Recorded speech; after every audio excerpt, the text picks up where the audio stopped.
A very good morning, my dear students. In the until the last lectures, we have mainly concentrated on the digital electronics subject. In that, we have started discussing starting from number systems and logic gates, and also simplification of logical expressions with the help of K-map. And after that, logic families in second chapter, and in third and fourth chapters, we have mainly concentrated on combinational logic circuits. Uh, in this lecture, we will mainly concentrate on discussing the new topic, that is another type of another classification of digital circuits, that is sequential logic circuits. As you already know, digital circuits are classified into two categories: combinational logic circuits and digital logic circuits, sequential logic circuits. So in the third and fourth chapters, we have discussed in detail about the different types of combinational logic circuits. In today's lecture, we will start discussing what is a sequential logic circuit, what are the different types of sequential logic circuits, and so on. Okay. The main objective of this lecture is to understand the sequential logic circuits and the types of sequential logic circuits, difference between synchronous and asynchronous sequential logic circuits. And we will also see one of the important example of sequential logic circuit, that is flip-flop. The last In the previous lectures, we have seen what is a combinational logic circuit, a logic circuit whose output depends only on present inputs. So combination logic circuits, the output depends only on the present state of the inputs. Can you name some combinational logic circuits? Decoders, multiplexers, adders, comparators, all those things we have discussed in the third and fourth chapters. And are there any logic circuits whose output not only depends on present inputs but also on previous outputs? The answer will be yes, and that is the basic definition of sequential logic circuits. So in the case of sequential logic circuits, the output not only depends upon the present inputs but also on previous outputs. Whereas in the case of combinational logic circuit, the output depends only on present inputs. Whereas in the case of sequential logic circuits, the output not only depends upon present input but also on previous output. That is the basic difference between combinational logic circuit and sequential logic circuit. Okay, so this is the simple block diagram of a sequential logic circuit.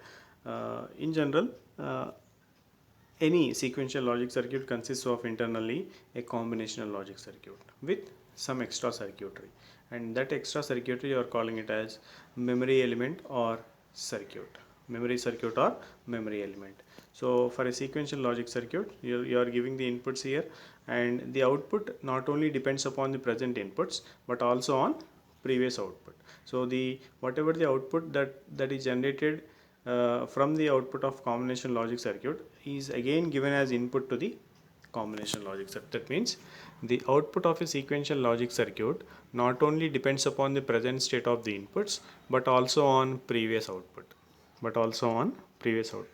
That means whenever the output not only depends upon present inputs but also on previous outputs, that means output of a sequential logic circuit depends upon its previous outputs as well, which means that the sequential logic circuit can able to remember its previous outputs, which means that the sequential logic circuit can able to remember its previous outputs. That means some memory element should be there for for remembering the previous outputs, for remembering the values of previous outputs. So that's why sequential logic circuit, in the case of sequential logic circuit, the output not only depends upon the present inputs but also on previous output.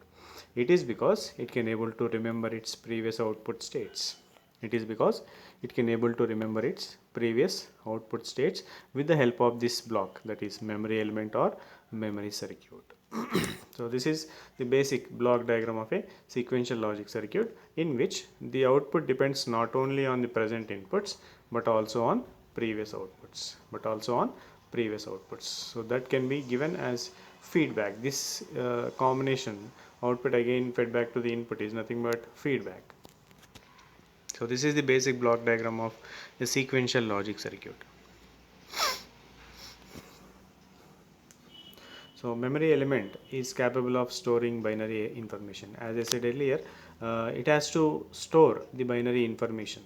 That means whatever the previous output is the output of any digital circuit will be in the form of binary only. So that binary information has to be stored by the memory element in order to make the output of sequential logic circuit not only depends upon present input but also on previous output. So memory element has the capability of storing the binary information, and that has to be fed back as input, one of the input to the sequential logic circuit, so that we can say that sequential logic circuit output is not only depends upon the present input but also on previous output. So the information stored in these memory elements at any given time defines the state of the sequential circuit. The information stored in these memory elements at any given time defines the state of the sequential logic circuit. So the output in a sequential circuit is a function of not only external inputs but also the present state of memory elements. The output in a sequential circuit is a function of not only external inputs but also of the present state of memory elements. Present state of the memory elements. So whatever the previous outputs that you have got, all those outputs has to be again fed back as input to the sequential logic circuit. So that we can say the output in a sequential logic circuit is a function of not only external inputs or present state of the inputs but also of the present state of memory element, present state of the memory elements. So if you observe the classification of sequential logic circuits are classified into two categories. One is synchronous sequential logic circuits and second one is asynchronous sequential logic circuits. One is synchronous sequential logic circuits and second one is asynchronous sequential logic circuits. We will see what is this synchronous and asynchronous sequential logic circuits. If you observe the comparison between synchronous and asynchronous, in the case of asynchronous sequential logic circuits, all the flip-flops in the circuit are triggered at different instants by different clock sources. Whereas in the case of synchronous sequential circuits, all the flip-flops are triggered by the same clock pulse at the same time. All the flip-flops are triggered by the same clock pulse at the same time. As you know that for any combinational logic circuits, for any functioning or building a combinational logic circuit, basic gates happens to be the basic logic gates happens to be the basic building blocks of any combinational logic circuit. That means with the help of logic gates you can able to implement any type of combinational logic circuit. In a similar manner, in the case of sequential logic circuits, flip-flops are happen to be the basic building blocks of any sequential logic circuits. Flip-flops are happens to be the basic building blocks of any sequential logic circuit, whereas logic gates happens to be the basic building blocks of any combinational logic circuits. Logic gates are basic building blocks of any combinational logic circuits, and flip-flops are basic building blocks of any sequential logic circuit. That's why while discussing the sequential logic circuits, all the sequential logic circuits will be discussed in terms of flip-flops. Although the internal circuit diagram of flip-flop includes again with basic gates only. That means each and every flip-flop is again designed with the help of basic gates only, but for the better understanding of sequential logic circuits, we are discussing the sequential logic circuit in terms of flip-flops, not in terms of logic gates. Okay, so that's why while discussing any sequential logic circuits, we'll be discussing the circuits with the help of flip-flops. That means with the help of the operation of flip-flops. Okay, that's why in the case of asynchronous sequential logic circuits, all the flip-flops in the circuit are triggered at different instants by different clock sources. Okay, so if all the flip-flops are applied with different clock sources, then that will be asynchronous sequential logic circuits. And when you come to the synchronous sequential logic circuits, in the case of synchronous sequential logic circuits, all the flip-flops are triggered by the same clock pulse. All the flip-flops are triggered by the same clock pulse. That is the basic difference between asynchronous sequential logic circuits and synchronous sequential logic circuits. And in the case of asynchronous, these circuits are slow, and in the case of synchronous, these circuits are fast, because since all the flip-flops are applied with same clock pulse, you'll be getting the output fast. And since all the flip-flops are not applied with the same clock pulse, all the flip-flops are applied with different clock pulses, it will be taking more time. That's why the asynchronous sequential logic circuits are slow in nature, and synchronous sequential logic circuits are fast in nature.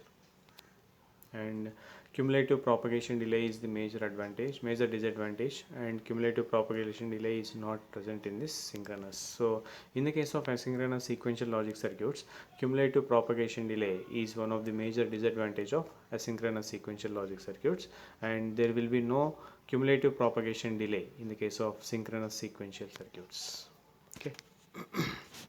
And instability is more, so asynchronous sequential logic circuits are less used, and synchronous sequential logic circuits are more stable and commonly used sequential logic circuits. So overall, we'll be discussing about both asynchronous as well as synchronous sequential circuits in further lectures. So these are happen to be some of the basic differences between asynchronous and synchronous sequential circuits. And in the case of asynchronous, all the flip-flops are not triggered with the same clock pulse, all the flip-flops are triggered with different clock pulses. Whereas in the case of synchronous, all the flip-flops are triggered with same clock pulse. And synchronous sequential circuits are slow in nature, and asynchronous sequential circuits are slow in nature, and synchronous sequential circuits are fast in nature. And cumulative propagation delay is the major disadvantage of asynchronous sequential logic circuits, and there will be no cumulative propagation delay in the case of synchronous sequential logic circuits. And instability is more, so less used, and in the case of synchronous, stability is more and commonly used type of sequential logic circuit. So these are the common or the comparison between asynchronous sequential logic circuits and synchronous sequential logic circuits.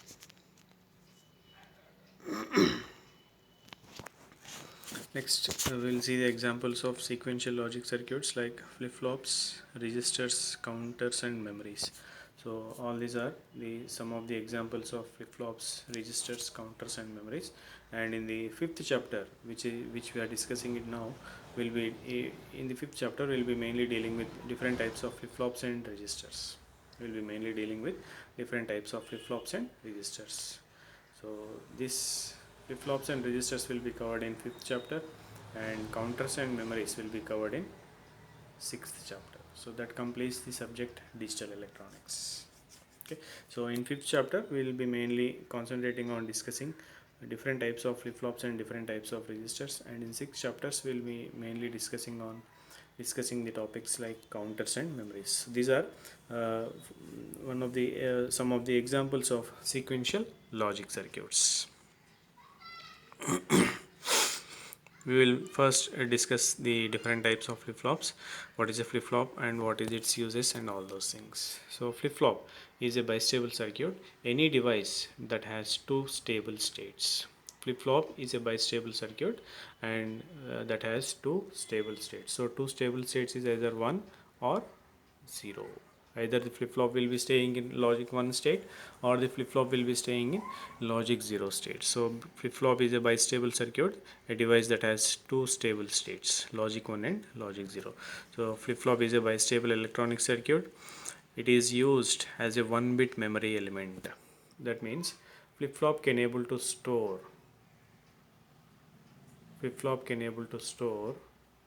1 bit of information. Flip-flop can able to store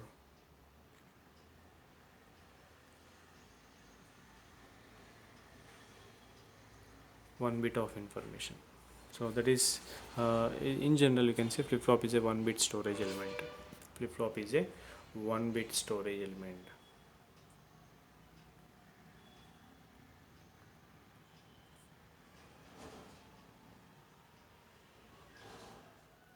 flip-flop is a 1-bit storage element. It is used to store 1 bit of information.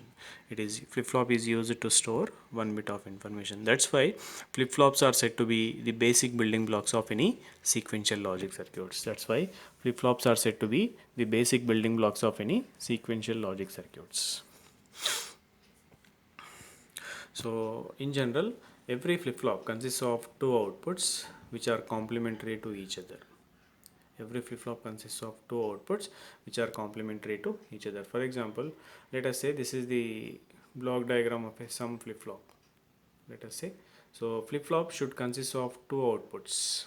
Let us say if one output is Q, then the other output must be Q bar. That's the meaning of both the outputs are complementary to each other.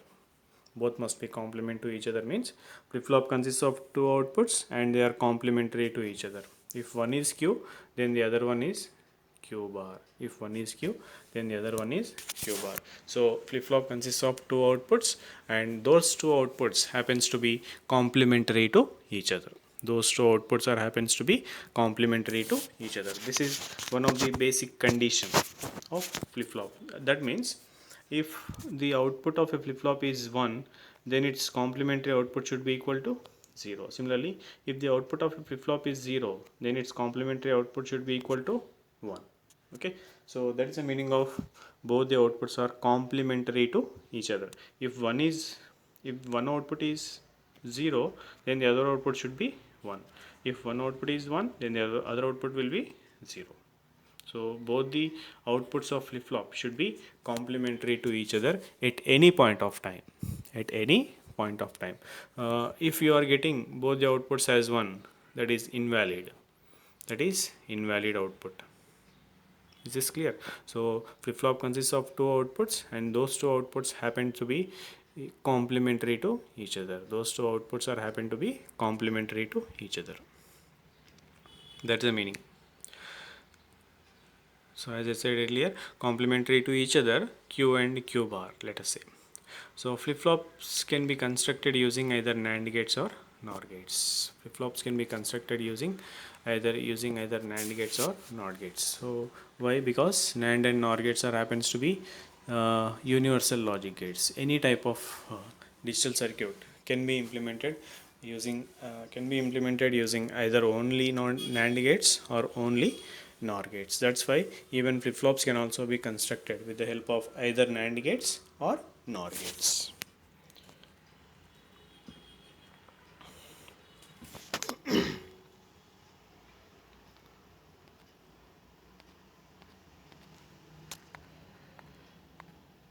Next we will see the basic flip-flop, the fundamental flip-flop, that is RS flip-flop. So RS flip-flop is the basic flip-flop which you need to know and its operation as well. So in NAND latch, so there is a difference between latch and flip-flop. There is a difference between latch and flip-flop. If you observe latch is nothing but level triggered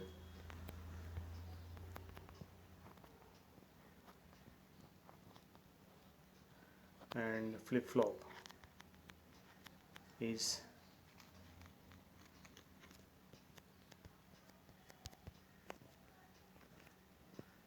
edge triggered. Latch is a level triggered circuit and flip-flop is a edge triggered circuit. We will see what is this level triggering, what is this edge triggering, what is mean by triggering. That means applying clock. Triggering is nothing but applying clock. Okay, we will see all those things in the further in the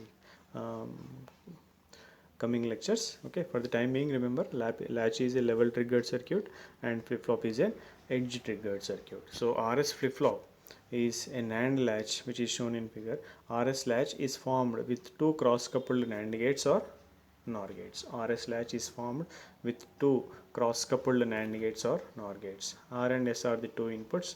The two outputs are Q and Q bar. As I told earlier, Q and Q bar means two outputs are complementary to each other. Output of each gate is connected to the input of the other gate. This produces the feedback. We will see the diagram of NAND latch. Okay, so this is the NAND latch, which consists of two cross-coupled NAND gates. What do you mean by cross-coupled?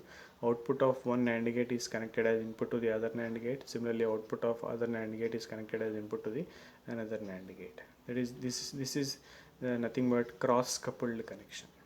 This is nothing but cross connection of two NAND gates. Output of one NAND gate is connected to the input of second NAND gate.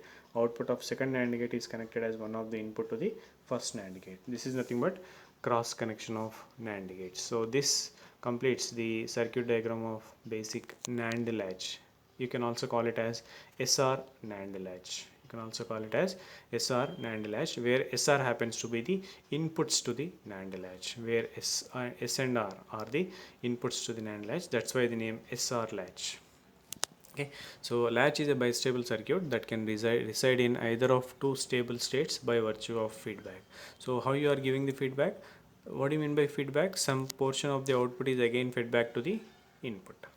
Okay, so here Q, the output of first NAND gate is connected as one of the input to the second NAND gate. Similarly, output of second NAND gate is connected as one of the input to the first NAND gate. So this is nothing but giving the feedback to the circuit, giving the feedback to the circuit. Okay, so RS latch is formed with two cross-coupled NAND gates. As shown in the previous slide, RS latch is formed with two cross-coupled NAND gates, or even you can also use NOR gates. The operation will be different, but you can able to implement RS latch with the help of either two cross-coupled NAND gates or with the help of two cross-coupled NOR gates. Okay, so R and S are the two inputs of the RS flip-flop, and the two outputs happens to be Q and Q bar, which are complementary to each other. So each output of each gate is connected to the input of other gate. Output of each gate is connected to one of the input of other gate. This produces the feedback. Feedback is nothing but connecting some portion of the output to the again to the input. Connecting some portion of the output back to the input is called feedback. Okay, so this is the simple basic SR NAND latch. We will see the operation of this SR NAND latch. So before discussing the operation of this SR NAND latch, first you need to know the truth table of NAND gate. First we will see NAND gate, which is AB whole bar. Sorry.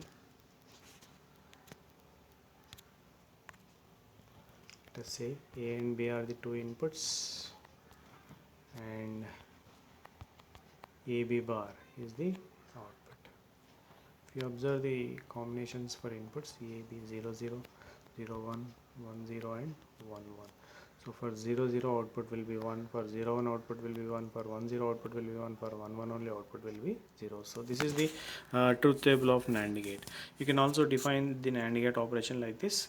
If any one of the input or all the inputs are zeros, if any one of the input or all the inputs are zeros, then the output of the NAND gate will be equal to 1. Then the output of NAND gate will be equal to 1.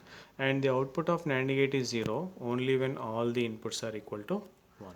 The output of NAND gate will be equal to 0 only when all the inputs are equal to 1. That means if any one of the input is 0, then I can say that the output of NAND gate should be equal to 1 irrespective of the other input. Is it or not? So this concept I will be using while explaining the NAND latch. Okay, you can observe the truth table of this NAND latch, like R and S are the inputs, and first combination is R is equal to 0 and S is equal to 0. Okay, now let us analyze the circuit, first NAND gate and second NAND gate. So since one of the input to the first NAND gate is 0, then the output will be equal to always 1. Is it or not? Similarly, when for the second NAND gate also, since one of the input of the NAND gate is 0, then the output will be always equal to 1, which is not acceptable by the flip-flop. So one of the fundamental condition of flip-flop is it has two outputs, and those two outputs happens to be definitely complementary to each other. Complementary to each other means if q is 0 then q bar must be equal to 1, and if q is 1 then q bar must be equal to 0. That violates this. Okay, so now these outputs are violating that condition, so that's why r is equal to 0 and s is equal to 0 combination is unpredictable state. The output for r is equal to 0 and s is equal to 0 combination is the output of for the input for r is equal to 0 and s is equal to 0 input, the SR NAND latch output is unpredictable. The SR NAND latch is unpredictable, or you can also call it as undefined. Also call it as undefined. Okay, so this is the status of the output of SR NAND latch when r is equal to 0 and s is equal to 0. So for 0 0 combination of r and s, you will be getting undefined output state. You will be getting undefined output state.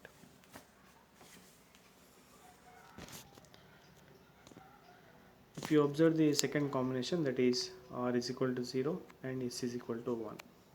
So whenever r is equal to 0 and s is equal to 1, that means if, let us say, this is first NAND gate and second NAND gate, the output, one of the input to the first NAND gate is 0, so the output will be equal to 1, and that 1 is given as feedback as one of the input to the second NAND gate. So 1 1 for 1 1 combination, the second NAND gate output will be equal to 0. That means for r is equal to 0 and s is equal to 1 combination, for r is equal to 0 and s is equal to 1 combination, you will be getting the output as 1.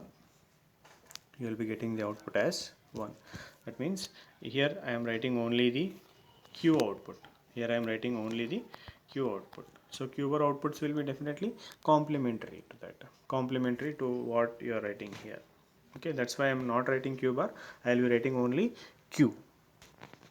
Okay, so for r is equal to 0 and s is equal to 1 combination, you will be getting the output as 1. You will be getting the output as 1.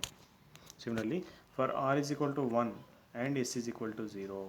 Similarly, for r is equal to 1 and s is equal to 0, the output of second NAND gate will be equal to 1, because one of the input of second NAND gate is 0, so the output will be equal to 1, and this 1 will be given as one of the input to the first NAND gate. This one will be given as one of the input to the first NAND gate. So for 1 1 combination, the output will be equal to 0. That means for r is equal to 1 and s is equal to 0, you will be getting the output as 0. So for 1 0 combination of r and s inputs, you will be getting the output as 0. You will be getting the output as 0. Are you understanding? So this is how you need to analyze the different types of flip-flops or latches. We will see further.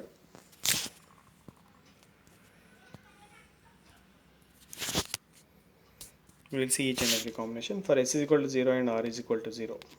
For s is equal to 0 and r is equal to 0, you will be getting both the outputs as 1s. You will be getting both the outputs as 1s because one of the input to both the NAND gates is 0. So the outputs of both the NAND gates will be equal to 1, which is not defined in the case of flip-flops. That's why. So it violates sorry, it violates the basic property of flip-flop, so not used. Next, for r is equal to 0 and s is equal to 1. For r is equal to 0 and s is equal to 1, since r is equal to 0, the output of its corresponding NAND gate will be equal to 1, and that 1 is given as one of the input to the second NAND gate. So for 1 1 combination, you will be getting the output of NAND gate as 0. So for r is equal to 0 and s is equal to 1, you will be getting the output of SR NAND latch as 1 and its complementary output as 0. So for q is equal to 1, flip-flop is set to be in the set state. That means you are setting the flip-flop. Making the output of the flip-flop to be equal to 1 is nothing but setting the flip-flop. Making the output of the flip-flop is equal to 1 is nothing but setting the flip-flop. Similarly, making the output of the flip-flop to be equal to 0, that is nothing but resetting the flip-flop. That is nothing but resetting the flip-flop. Okay, so for r is equal to 0 and s is equal to 1, you are setting the flip-flop. For r is equal to 0, s is equal to 1, you are setting the flip-flop. So q is equal to 1 is nothing but setting the flip-flop, and q is equal to 0 is nothing but resetting the flip-flop.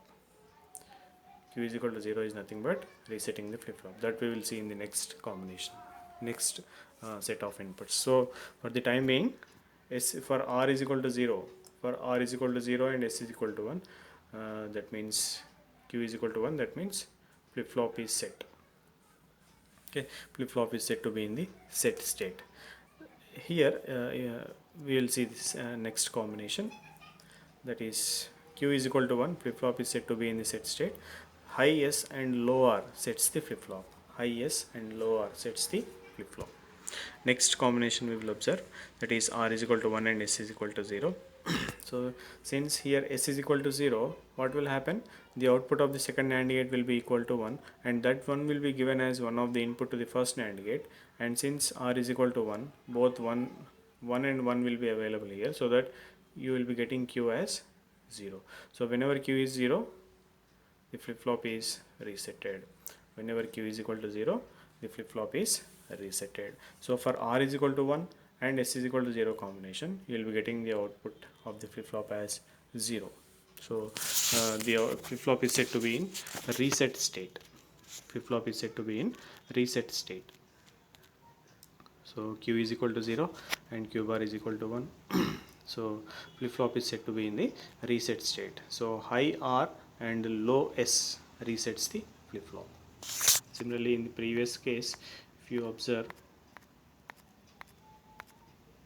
the previous case, a high S and low R sets the flip-flop, and a low S and high R, a high R and low S set resets the flip-flop.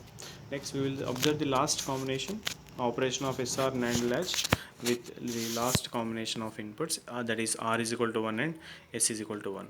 When R is equal to 1 and S is equal to 1, that means when one of the input of the NAND gate is becoming 1, the output depends upon purely the other input. The output of the NAND gate depends upon only the another input, because if you observe the truth table of NAND gate,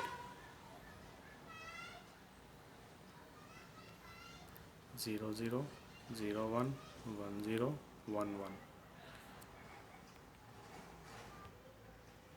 AB whole bar, so 1 1 1 0. If any one of the input is 1, if any one of the input is 1, then output purely depends upon the other input. Output purely depends upon the other input. If for these ones, if other input is 0, output will be 1. If other input is 0, output will be 1. If other input is 1, output will be 0. That means the output will be the complement of the other input. If any one of the input is 1, then the output of the NAND gate will be equal to the complement of the other input. That's why when R is equal to 1 and S is equal to 1, here Q will be available, here Q bar will be available. So when Q bar will be available, output of NAND gate will be complement of the other input. What is the other input here? Q bar. Let us say this is first NAND gate, this is second NAND gate.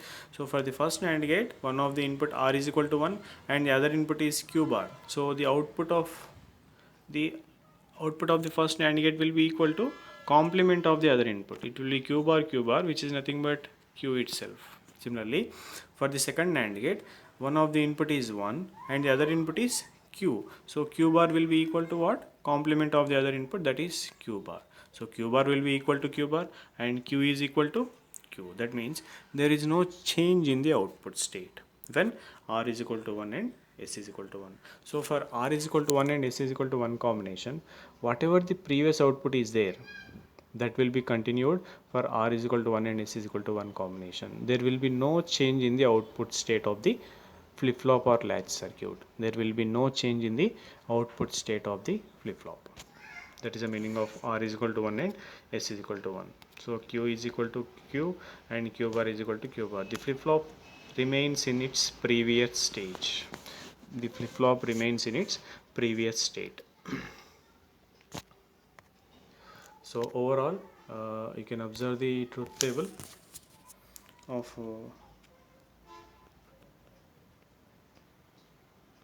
RS NAND latch. 0 0 0 1 1 0 and 1 1.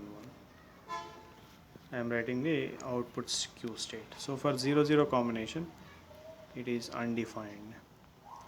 The output is undefined or unpredictable, and for 0 1 combination output will be equal to 1, and for 1 0 combination of R and S output will be 0.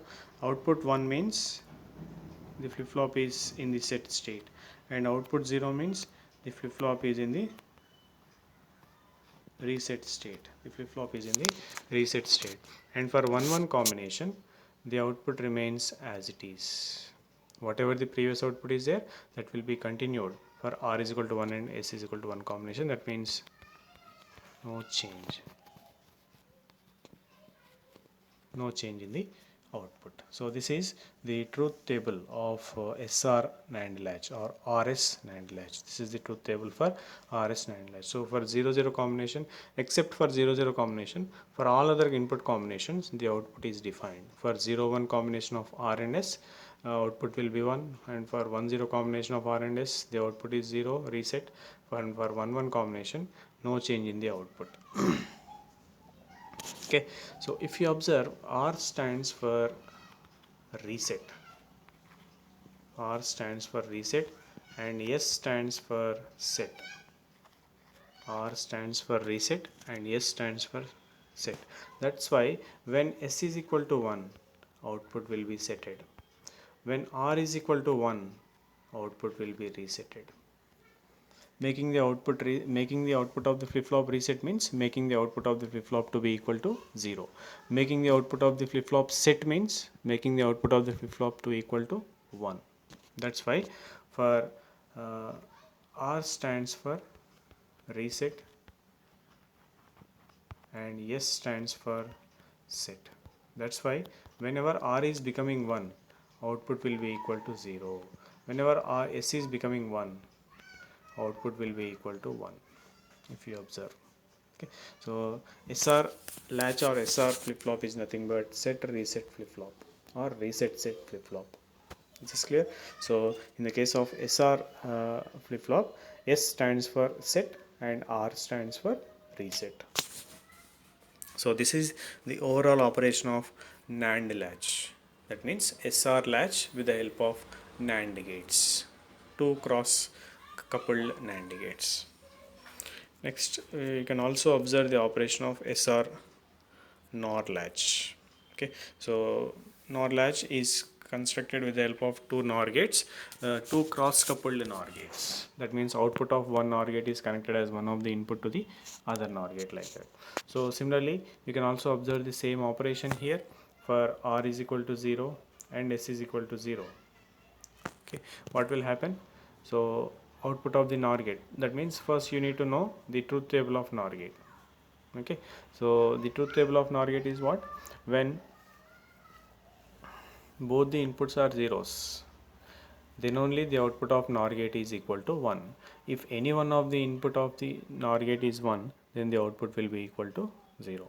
Okay, so here one of the input is 0, that means the output depends upon the other input. So what is the other input to the first NOR gate? That is Q bar here, there is Q here.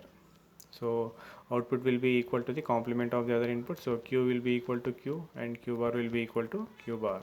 That means there is no change for R is equal to 0 and S is equal to 0. So for R is equal to 0 and S is equal to 0, for NOR latch, the output will be equal to, the output will be no change. The output will be no change. Similarly, for R is equal to 0, for R is equal to 0 and S is equal to 1, what will happen? Since for second NAND gate, since one of the input is 1, the output will be always equal to 0.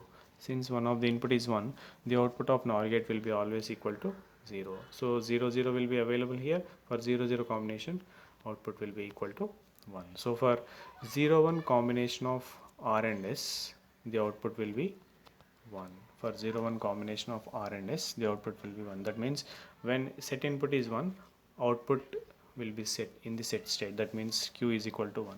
Similarly, for the third combination, that is R is equal to 1 and R is equal to 1 and S is equal to 0, since the reset input is 1, output will be equal to 0. Output will be equal to 0, third combination. So for R is equal to 1 and S is equal to 0, the output of the NOR latch, SR NOR latch, will be equal to 0. That means the flip-flop is in reset state. And similarly for the last combination, that is 1-1 combination, for R is equal to 1 and S is equal to 1, what will happen? The output will be in unpredictable state, or the output is undefined, because for both the inputs you'll be getting the output as zeros, which is not defined in the case of flip-flop, because it is violating the basic fundamental rule of flip-flop, which has two outputs and both are both must be complementary to each other. So that rule is violating here. So R is equal to 1 and S is equal to 1 combination for NOR latch will be undefined. So this is something about NOR latch. So you can able to construct a latch with the help of either NAND gates, two cross coupled NAND gates, or with the help of two cross coupled NOR gates.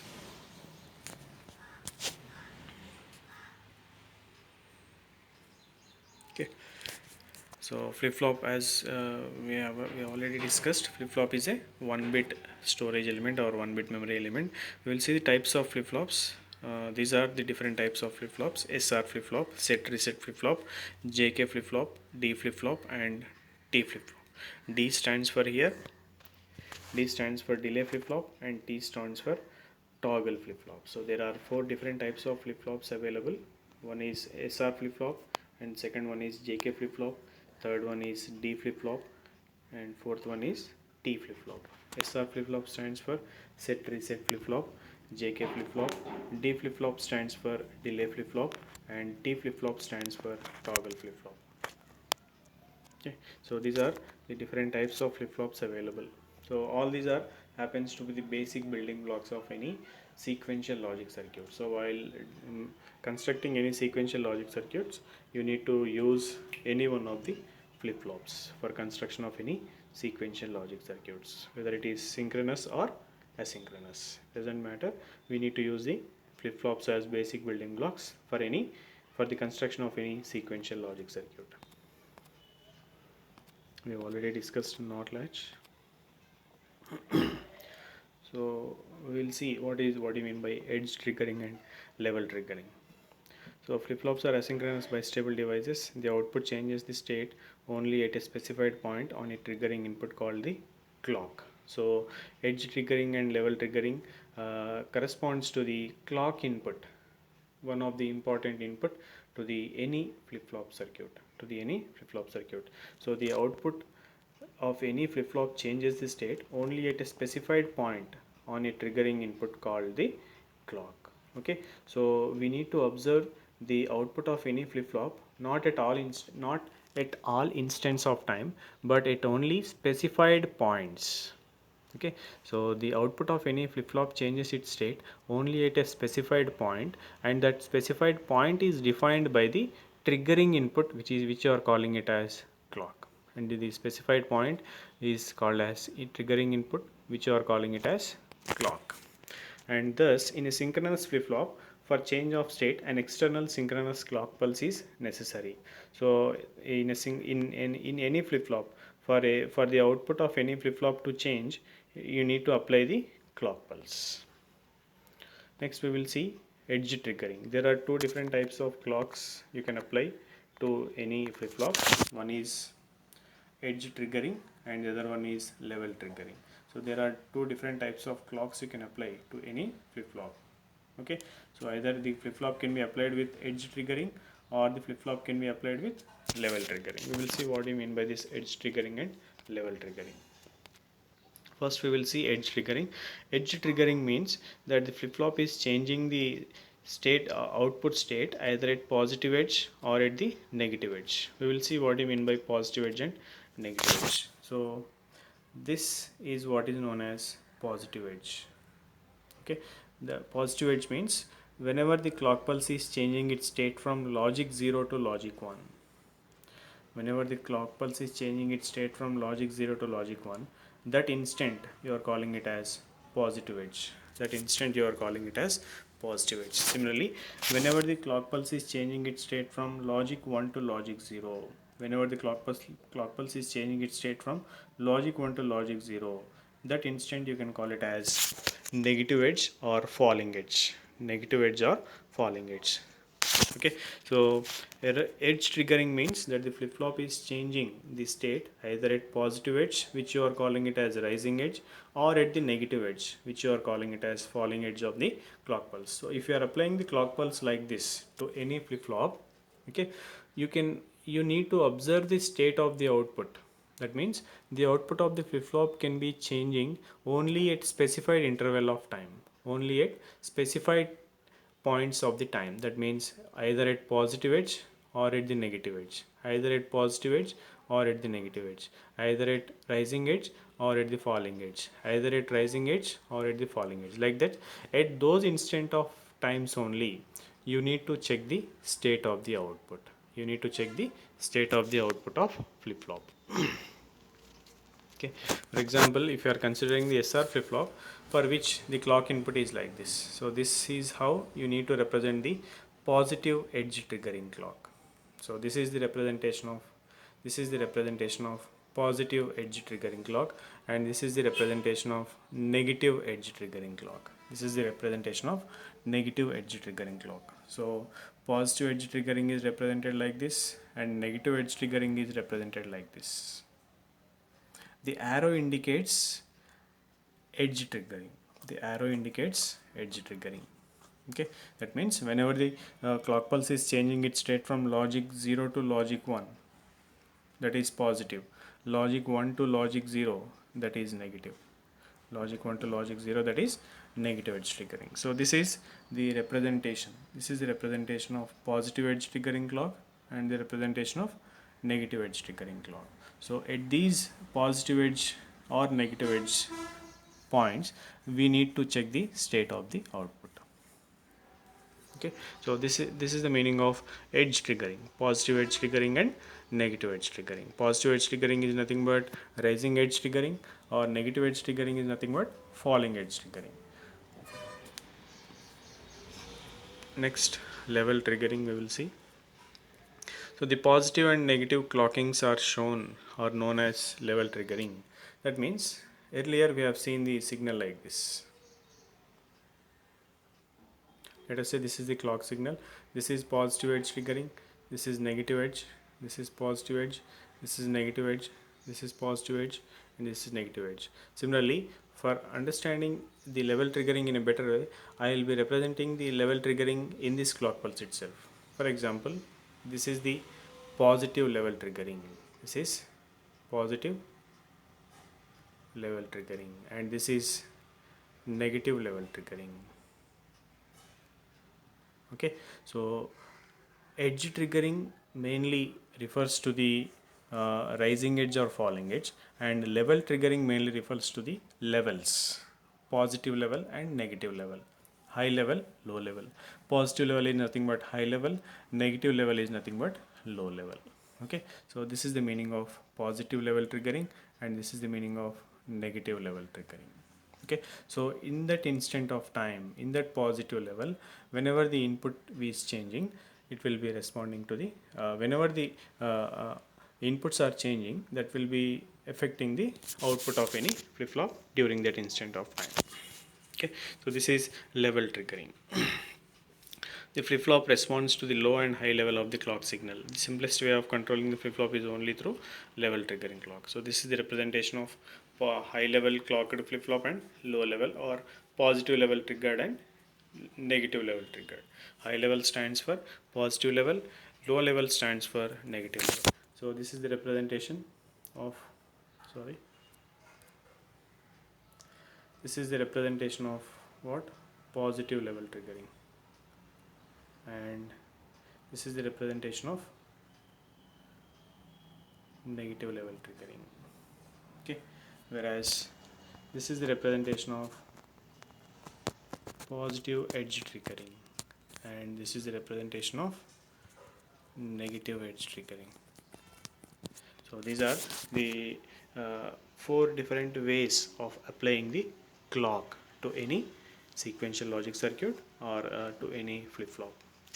So these two are level triggering, positive level and negative level, and these two are edge triggering, positive edge triggering and negative edge triggering. So this is something about level and edge triggered circuits.